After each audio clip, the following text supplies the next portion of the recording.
Okay, not the slow-mo out of the fire, Tyson. Okay. Son of Poseidon, I'm starting to see it.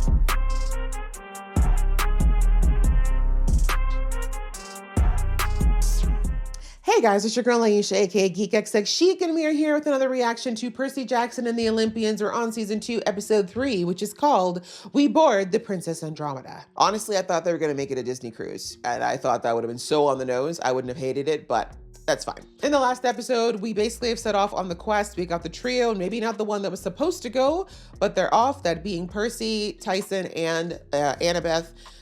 There was a little bit of angst a little bit of tension going on between Percy and Annabeth because Annabeth was doing her best to follow Chiron's instructions and not endanger Percy, but Percy misinterpreted that as Annabeth trying to basically pull away from him after everything they went through last season. So there's a little bit of stuff that needs to be resolved there as far as their communication and where they're both at. But either way, they're on this quest to find Grover because, yeah, my man is about to be discovered by Polyphemus if he's not rescued soon.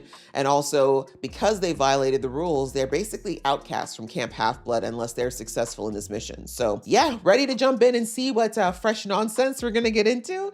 Just before I do though, please do hit that subscribe button, the notification bell, comments below. Guys, you guys have been awesome with your engagement and, you know, letting me know what's up. I appreciate that a lot. All right, that out of the way, let's get into the episode right now.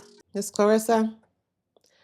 Yeah, girl, sorry, I don't even like you that much, but that was kind of crazy that Annabeth left without you. Convinced you to pick her and then she ditched. I'm Clarice, daughter of... First time. Healthy. Madam! This is why Zeus don't like your ass. What's going on with you? You come up here for a prophecy, you decapitate the oracle? Like, are we okay?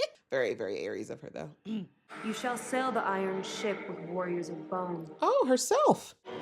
And fail. Since Ms. Chase is dead to us, you Damn! must choose a replacement companion. That is so dramatic. I'm glad they get to travel in style. Oh, they're not quite there yet. Okay. You dry already? Here, take these. Water God. Okay, so He can hear you. his secret Chiron told you I can't know.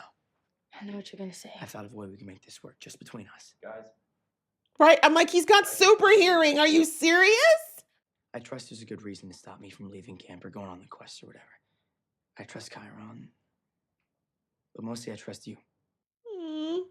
But, and this is key, if you see me doing something that leans in a bad direction, you stop me with a code word.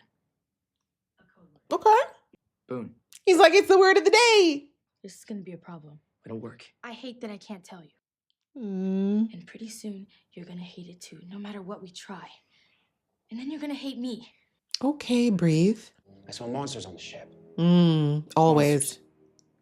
Plural? Y'all forgot your demigods? Come on, Percy, you had to know. This is kind of an open season for monsters to hang out. Please. You got this, Clarice. Oh, Daddy showed up. Shut the front door. I am humbled by your presence. Humble's for losers. Get I up. would say, I don't think he's about the bowing and kneeling so much. He probably wants you to smack him in the face or something. This is your ride. Ironclad. Raised her from a watery grave and amped her up. Oh my God, an actual military tanker, of course. Fly bridge and 15-inch artillery on your 6. Actually, you know what? They are going up against Polyphemus. I was like, maybe this is too much, but maybe not. Any questions? How do I drive this thing? Those are your line officers. Raise them from the grave, too. Oh, awkward. You'd think I'd get the winners, but no. The sea twerp's got a head start on you. But you need to reach the finish line first. Oh, On my wow. honor, I won't let you down. Aw, Because you know what'll happen to you if you fail. yikes. Attentive father, and maybe his attention is not the greatest thing. Now, her training is best in class. But in the field, she is woefully inexperienced. Damn. I will personally grind your bones to dust We've already died, so. and chuck that sucker into the pit of Tartarus. Oh my God, spittle. Nope. These guys again, the cannibals? I may have to get off the ship in a hurry. Huh. Why don't you grab the rest of the gear? See, they never get a comfortable, they just don't get to chill for like 10 minutes. Sucks. So who sent them here ahead of time? Those were definitely from the clan that attacked camp. Yep. What would Hermes send you here? Gotta be something else. Where you going? Yep. Like you said, there's something he wasn't telling you. This is Percy. Oh, I know. Every demigod's heard of this guy. You're from camp? Graduated. At one point, yeah. I've got friends on board. Oh. Demigods. Stay here and I'll go get them. Hold on a second. We don't know how many monsters there are. There could be more. Is she not the one that was hunting Grover? Allison Sims, is that you? Like you had the odds on Grover? Per. What? You saw her in a nightmare. Exactly. Luke won't be happy when I We don't bring care him your about Luke's head. happiness at the moment. No one cares about this happening right now? Is the mist covering the battle? Come on, Annabeth, you got this, daughter of Athena, goddess of war. Percy, just want to remind you, you're right by a bunch of water. Just saying. Happy swimming, ho. You know, Percy, you can just make sure she stays down there, right? Just pull her a little further under. You ain't gotta kill her. Just enough so that she gets a little choked up. All right, that's how they got into the service elevator. Little hero. Oh, God, leave us alone, Kronos. Luke is here. This is the mark of Kronos. She said she had friends on the ship. This is Kronos TV? Since when does he run a cruise line? Be sure to indulge in the shrimp buffet on the Lido deck. No, not the hell beast just eating at the buffet. He's not just here. This is his ship. Ox. Oh my gosh. Hermes, you know, again, this is what he didn't tell them because I get it. There's no way Percy would have taken this cruise ship if he knew that this was the setup. These gods are some miserable. And yeah, that's definitely going to slow them down. Clarice will most likely make it to the island first. Does she have the right coordinates though? Pretty sure she had the wrong ones. This kid wouldn't know Kraken from a jellyfish. Damn. Out loud? Didn't he say she was inexperienced? It's your job to help her. Though I'm not really, I'm going to give him a pass on them being cranky. If I was raised from the dead to go and babysit, I'd be pretty pissed too. Oh, what's up, Mitch? From Blockbuster. Buster, why are you here? Oh, Streaming Wars. Yeah. Oh, I guess it was all Figure I'd types of get wars? in there. That's hilarious. But why did you die in streaming war? Coordinates 31, 37, north by 56, 12, west. You're gonna have to earn their respect, unfortunately, Clarice. It shouldn't be that way, but... We've got a lot of ocean to cover and not a lot of time, so move! Also, why are they eating? Aren't they dead? Sorry, sweetheart. It's not gonna be easy. You know your dad wasn't gonna make it easy for you. Kronos wants revenge. But he's in Understandable. pieces. Not anymore. Well, kind of. It's a long story. What?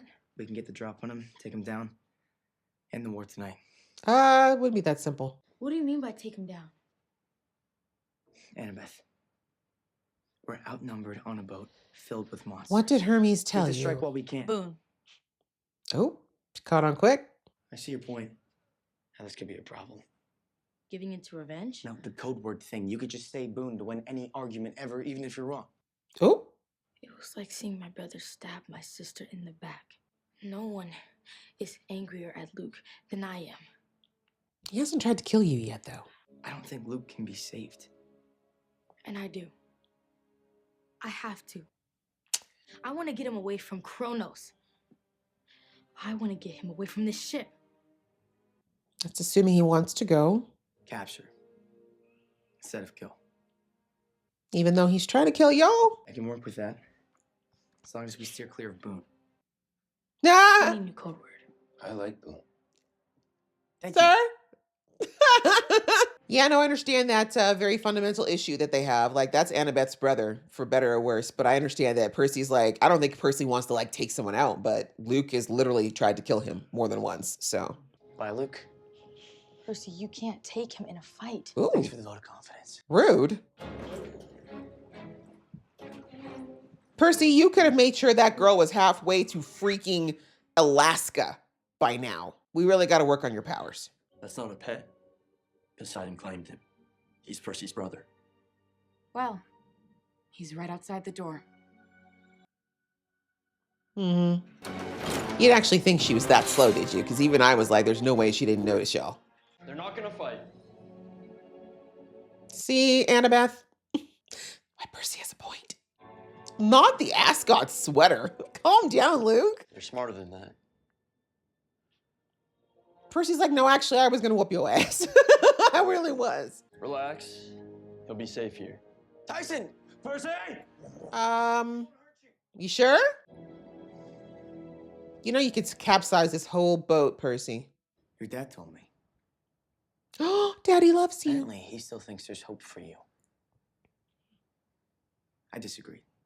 Oop. To your face. Surrender now to us, and maybe Zeus spares your life. Zeus doesn't do mercy. It's true, he doesn't. Look how he spared his own daughter. Oh. Poseidon hasn't shown up because he's already too busy fighting. Oh, a mural. Oh, wait, who's this? This is the coffin. Oh, God, they're putting them back together.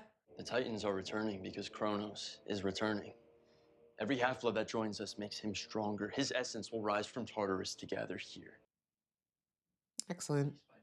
That's why you need the Golden Fleece, to speed up his healing. Smart girl. To force a quest for the fleece. That's why you destroyed all that's left of your oldest friend. You didn't know her. Oh, Chloe and I wow. were on the run together for 2 years. You were with us for 2 months. Damn. You were just a kid. Hurtful. That tree is her curse. She'd be glad to see it fall. Tell yourself whatever you need to, Luke. Did he say great prophecy? The way he's not even talking to Luke anymore. I love it. I actually don't want to know. Because you're smart or because you're scared? Can I be both? Exactly. I always liked you, Percy. Did you? You deserve to know the truth. It's hilarious that they're eye to eye now. Okay, demigod fight club on a boat. Sure, why not? Nothing better to do this summer since y'all either graduated or abdicated. Demigods and monsters. We don't really use that word here. Oh. Monsters? Yeah, excuse me. Tyson's the son of Poseidon. That is true. Tyson! He's building. Here with us, he can use his talents as a master craftsman. I mean, I understand it. It sucks because he wouldn't be accepted at Camp Half-Blood. We've already seen that. Not treated like a problem to solve. Kind of like how you've been treating him, Percy? Every creature, every demigod is free. Where do humans fit in your golden age? Oh. You gonna break your friends, Luke? Because they won't bow. Mm-hmm. The smart campers will see that and choose to join us. If they That's do, what you want to tell yourself. Sure. You could end the war. Really? Could also do that by cutting your head off, but see how we have to explore other options? He speaks directly to me now. And you trust him not to twist the words of a prophecy in his favor? Tell him, Annabeth! It's prophecy. The words are never... Right? Like, please read, Luke. She's trying to trick you. You think you're so clever. She is. Good work. Tyson, what did you do? What'd you call it? A bomb. Tyson! He said, I don't like y'all bitches. But maybe you should have warned Percy he was in range. You're the only one fireproof here, bruh. Okay, not the slow-mo out of the fire, Tyson. Okay. Son of Poseidon, I'm starting to see it. Cut him down! Wait, I thought we were all working together. I thought we were all free. What's going on? There!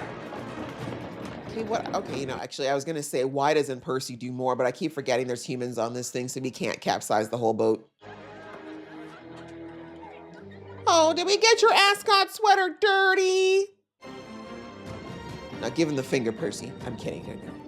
It's a kid's show. Meanwhile, this slow chug. Have you gotten your crew in hand yet, Clarice? This is why you shouldn't have gone alone. You're all losers, right? Damn. So direct, but yes. It's like, homie, I was in the Blockbuster era. Maybe this is more than just another tour of duty. Maybe this is a second chance to change your fate. You all have that chance. They're like, right okay, now girl, keep talking. to take this win and shove it down the throats of everyone who's ever It's doubted kind you. of what I thought. Blockbuster's guys, like, I just want to be put back in my era. Who's with me? Come on, Blockbuster. You got nothing better to do. They don't have video stores anymore. Then let's get this floating hunk of pig iron on the move. Good job, Clarice. Good speech. See? Appeal to them instead of just trying to use raw force. The numbers you gave pointed to the middle of Rocktown, New Jersey. Oh, good thing she's got a good memory. And those numbers aren't even the right ones. Jackson. Hey, Jackson didn't screw you over on that one. He wanted to go on the quest with you. You're the one who believed Tantalus. Not your fault, though. Tantalus did lie. Those big guys weren't so bad. That's true. They're just kind of, dopey. Because you and Annabeth were in trouble. Mm. And a real hero stands up for others. Like your mama said, who's basically Tyson's mom now, too.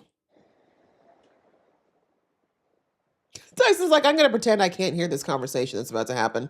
About Thalia. Maybe I didn't really know her.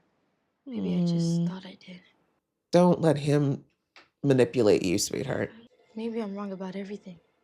No. Okay. You're always to the extremes, Annabeth. If Luke's right about anything, it's that you deserve to know the truth about your own fate. Look at you making decisions for yourself. Good job, Annabeth. The prophecy tells of a child of the eldest three, who upon reaching 16 years of age, will become a powerful weapon. That could be Thalia. That either saves the age of the gods or destroys it. So much power. Sorry, this is why I'm not a child of the eldest three. That would have been thinks I might destroy Olympus. It's a possibility. That's basically it. He's not saying you would. It's a possibility. What do you think, Annabeth? She doesn't know. Don't take it the wrong way, Percy. She really don't know. You were right. I didn't want to know. I wish I didn't know. It's okay, Percy. Knowledge is always a good thing to have. But the nice thing is, this is still a choice, right? The key word in the prophecy is choice. Wow, these guys, this does not look good. It's a good thing you got a sea god in the boat with you. Okay, guys. Well, that was episode 3, and I liked it. Very, very good as usual. Like I said, I just love how this show is just leveled up so many ways. Like, it's really coming across. Every episode I feel like is getting better, and not only just the scale of it, but just seeing the levels of improvement from our cast is just loving it. But anyway, let's get back to some of the core points that I picked out of the episode here. I think let's talk first about, well, with Annabeth and Percy, right? So, Percy is still very much trying to, bridge this gap, right? That Annabeth and, him and Annabeth kind of got closer last season along with Grover, but over the past year and now coming back to camp and now with this prophecy, there's then this gap, right? Annabeth has been distancing herself, trying to kind of put a little bit of a wall back up there. And Percy doesn't want that. He very much wants to keep the closeness that he has with Annabeth, and he wants to keep building on that, right? He's got that empathetic link with Grover. He's loving that because it means he's got this deep connection and friendship with him. He wants to have something similar with Annabeth. He doesn't want that to go away. And, Annabeth, of course, is struggling because, her analytical mind is always going with different possibilities and thinking about the logical way to approach things, not really listening to the emotional side, but also because she's got her own insecurities about being abandoned and about whether or not people will stand by her and love her and care for her if things don't go according to plan. So anyways, we see that once they get to this cruise ship, which, like I said, they never get a nice place to chill. Like, it would have been so nice to be on a cruise ship for a few days, get some, unlimited buffet and relax for once, but we all know that's just not the way it goes on their quests. But yeah, it turns out this is not the ship to be on if you're a hero, and it's Luke's ship. God knows how he made that happen. But anyway, we see now that Hermes sent them there because we heard him say to Percy, I want you to save a friend, right? And Hermes and Annabeth are very much on the same page as far as Luke, right? They don't think that this is Luke. They don't think that Luke really and truly wants to go through with all of this plan, and that Kronos is heavily influencing and manipulating him. So, Hermes is basically like, I want you to try to help him. I need you to try to be there for him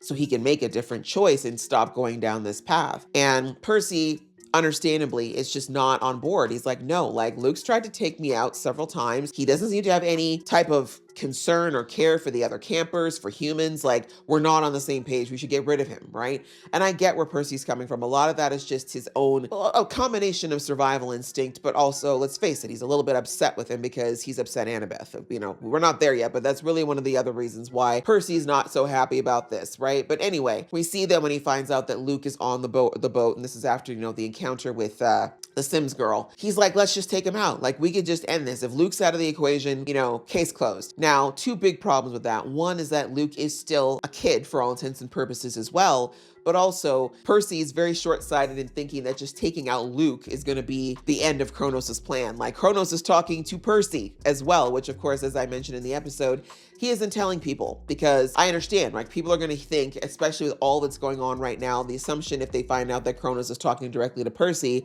is likely that he's working with Kronos, right? Especially if Zeus were to find out about it, right? So anyway, we see that, you know, he just feels like Luke's the linchpin, right? We take care of him, it's all going to be over. But that's like, Kronos is not that kind of guy. He's been sitting there for eons in pieces, plotting his revenge. There's no way he's going to have it all hinge on one kid. No way. Well, prophecy. I'll get to that in a minute. But you know what I'm saying? Like, Luke, unfortunately, is just a piece. He's just a piece on the board. Luke doesn't realize that, though, because Kronos has masterfully appealed to his ego and made him think that he's far more important than he actually is.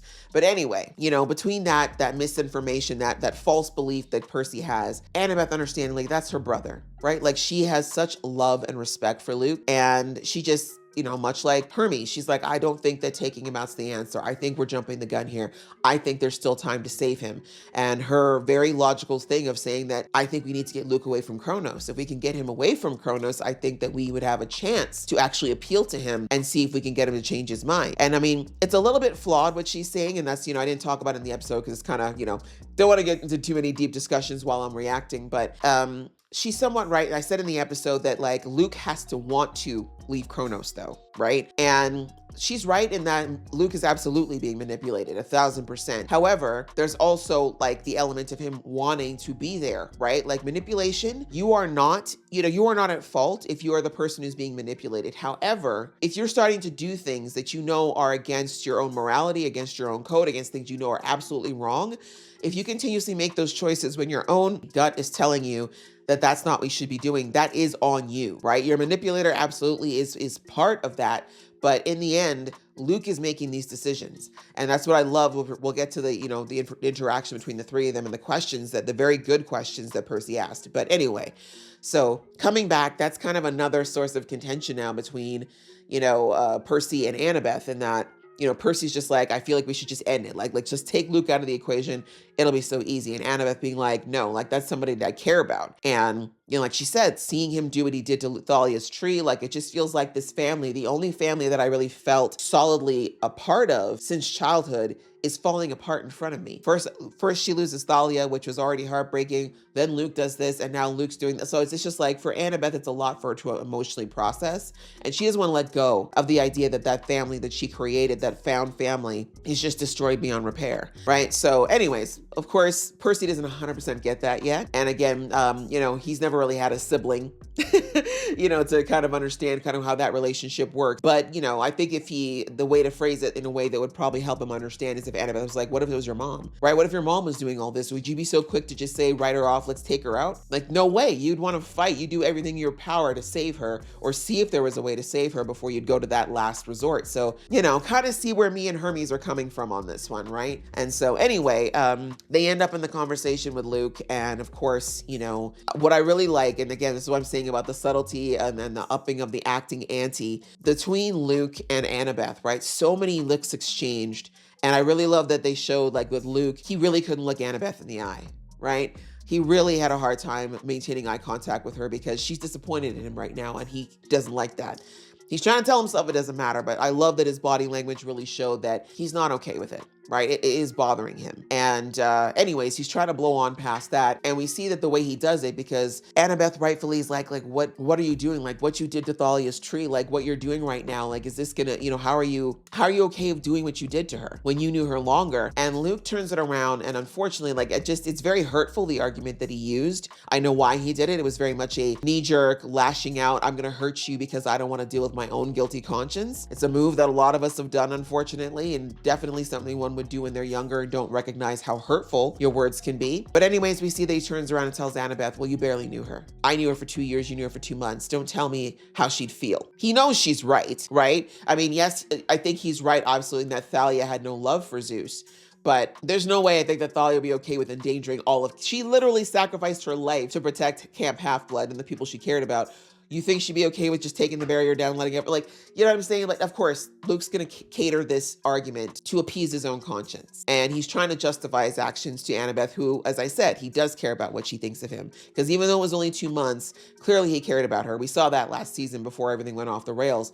He couldn't hurt Annabeth. He still can't, right? That's his baby sister. As much as he wants to pretend like, oh, it was only 2 months. It was a very impactful 2 months, clearly. So anyways, very good there, but obviously very hurtful to Annabeth though, because again, her insecurities around being left, her insecurities around people not liking or caring for her anymore because she does something that they don't like. Having Luke reduce the bond that she and Thalia and he shared together to just being a thing of, oh, well, you're only with us 2 months, you don't know anything. Like, that was particularly hurtful. Again, I don't know that Luke knew that I was going to cut her like that, but I did feel so bad for her in that moment. And you could see her heart breaking on her face, hearing Luke basically say, yeah, you don't know anything. You're not that close to her. You don't mean, and because in her mind, she's interpreting is that I don't mean as much to you as you two to each other. I'm the outsider here.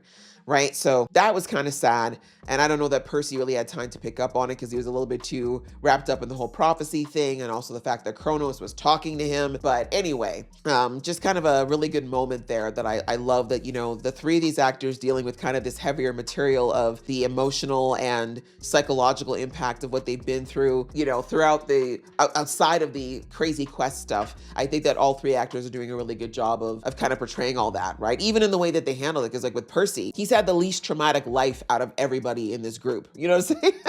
Really and truly, just being raised as a normal human kid and being protected and coddled really coddled and I mean as far as opposed to the other demigods by his father. He really doesn't understand the level of like emotional trauma that all these kids are dealing with right now. So yeah, him kind of just being so focused on the quest while, you got Luke and Annabeth who are dealing with these trauma bonds that they formed is, just really, really well done in the way that everybody kind of was responding to the situation. But anyway, we see that, of course, the pitch goes to Percy about joining their side, right? Because Percy's like, why are we doing all this? Like, why are you just listening to Kronos? Annabeth asking him very good critical questions. Like, you really think Kronos is not manipulating this prophecy to appeal to you specifically? Like, he's a god. These gods are known for being treacherous. They're known for purposefully manipulating words, leaving things out in order to have you believe something that works to their benefit. And Luke, of course, just doesn't want to hear it, right? Because again, this would mean that he is being used and not appreciated by yet another person in the god realm, right? It started with his daddy issues and it's spiraling, right? But anyway, so we see that, he tries the pitch with Percy, and Percy again, rightfully does not speak up about the fact that Kronos talks to him too.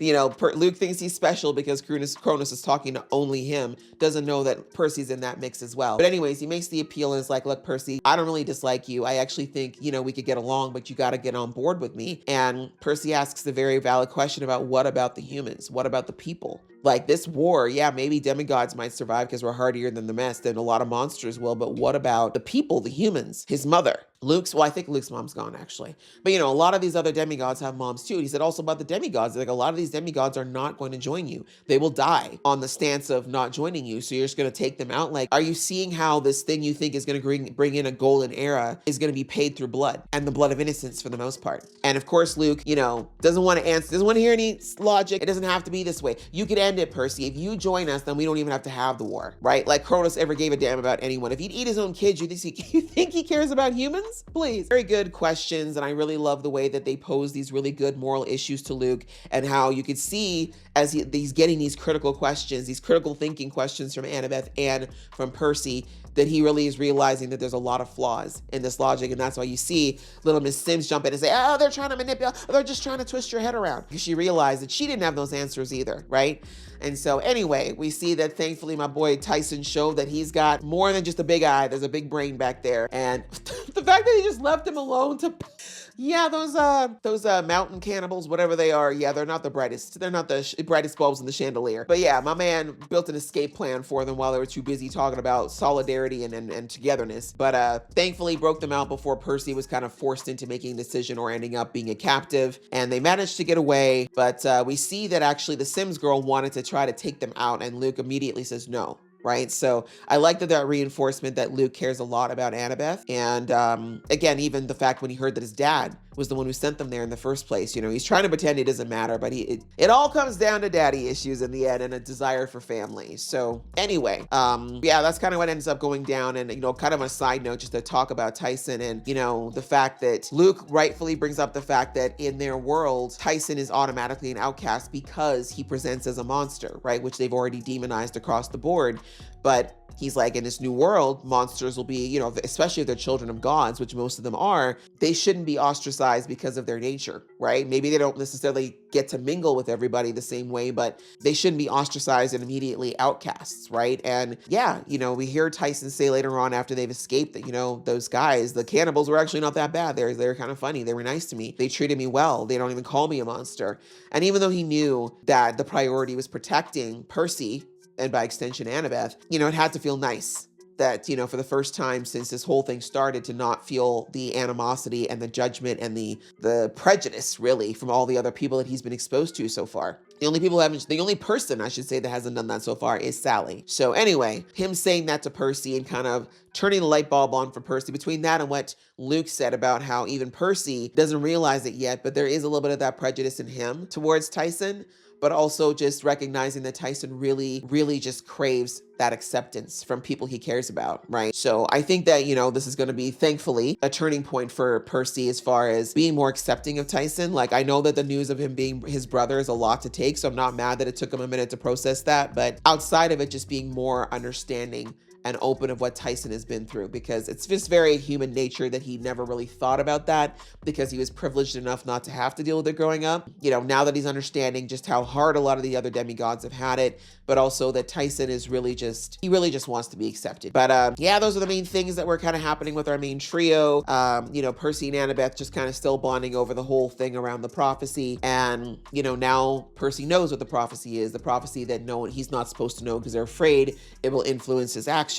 And yeah, you know, it's going to come down to one of the big three kids deciding the fate of Olympus, most likely going to be Percy. And that's a big weight, right? I either save Olympus or I destroy it, right? Which, if you talk to Luke and co, the destroying is not such a bad option. But yeah, the key word, as I said in the episode, is choice. It's not something that it's inevitable. Percy will have a choice, or a series of choices that will lead to a certain point. But anyway, that was them. And then we had Clarice on the side there. She decided to go on the quest by herself because, you know, she says it's for the glory, but really she's scared, right? She doesn't want to fail in front of others. I think she felt a lot more confident having Annabeth with her if it had been Annabeth, because she knows Annabeth has experience and is smart, but she's scared, right? Clarice, despite the bravado and the jerky personality from time to time, it really is all about her fear of failure and her fear of disappointing her father. And it doesn't help that Ares showed up personally to basically remind her of how bad things will be if she doesn't succeed. And so, yeah, he basically helped her out. I mean, hey, if Hermes is able to help out Percy, it's only fair.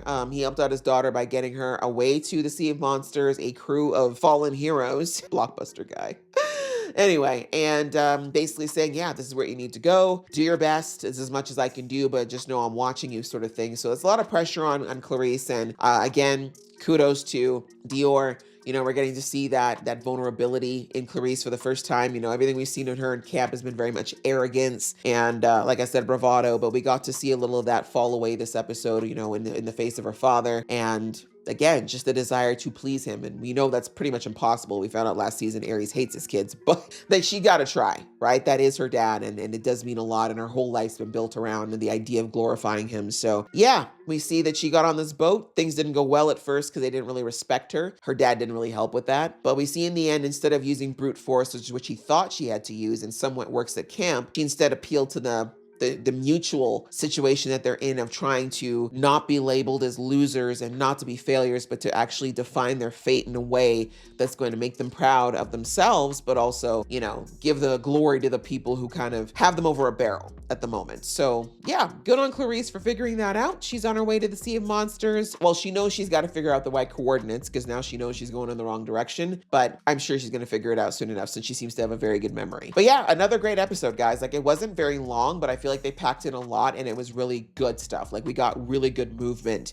as far as our plot points, and also, like I said, the very important interpersonal relationships and dynamics of these kids, which is not an easy thing to do. So claps and snaps to the cast and the writers for doing a good job with that this season so far. So yeah, great episode. I enjoyed it. Hope you guys enjoyed watching along. If you did, please show some love, and I'll see you in the next one.